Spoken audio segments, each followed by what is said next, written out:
Life-altering experience for the Palestinian-American doctor. Good evening. I'm Christina Rendon. I'm Greg Lee. The doctor who lives in Saratoga tells us working in Gaza is something he will never forget. He performed dozens of surgeries a day and says he witnessed tragedy after tragedy, many involving children.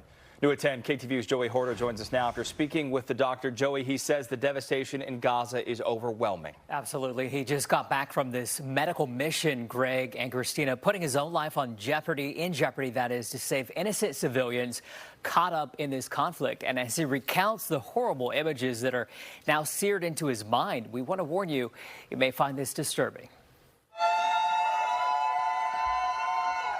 After 5 grueling weeks apart, Dr. Mohammad Subeh of Saratoga is welcomed home from Gaza in a warm embrace by his family at San Francisco International Airport on Friday. I didn't know what to expect going into Gaza, but when I entered, I realized I was like entering an apocalyptic horror movie. The emergency room physician from El Camino Hospital in Mountain View took his life-saving skills to Gaza, where he says medical personnel are hard to come by.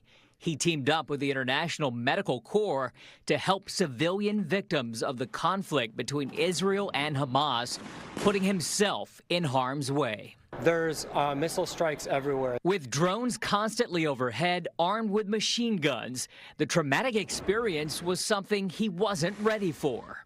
Shrapnel would enter our plot of land. Dr. Subeh and his colleagues worked at a field hospital in Gaza designed to handle 30 patients a day, but ended up helping nearly 1,000 a day. I saw more dead babies in the past month than I've seen in my 12-year career in medicine. He says his team was constantly surrounded by the threat of Israeli military strikes and overwhelmed by mass casualty situations involving dozens of patients. Half of his patients were children, and many needed their limbs amputated.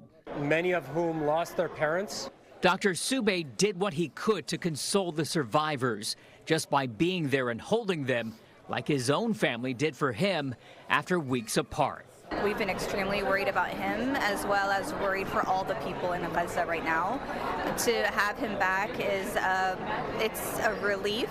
The San Francisco Bay Area office of the Council on American Islamic Relations says the doctor's efforts highlight the urgent need for global solidarity and immediate action. For me, I learned from this experience the importance of humanizing everyone around you. I think it's important for us to wake up to the world around us. Despite performing 40 surgeries a day and delivering up to 20 babies a day, the doctor says he would love to go back and help them out again, guys. Just a striking account from that doctor, yeah. Joey. So what inspired him to risk his own life to travel to Gaza to help people? So he says that as a small child, he was living in Kuwait, came here to the U.S. as refugees when he was that age. And so, you know, for him, it was a no-brainer to go back and help his own people as a Palestinian American to go back and just do whatever he could for them. Wow, just incredible work that he's doing. Joey Horta live in studio tonight. Joey, thank you.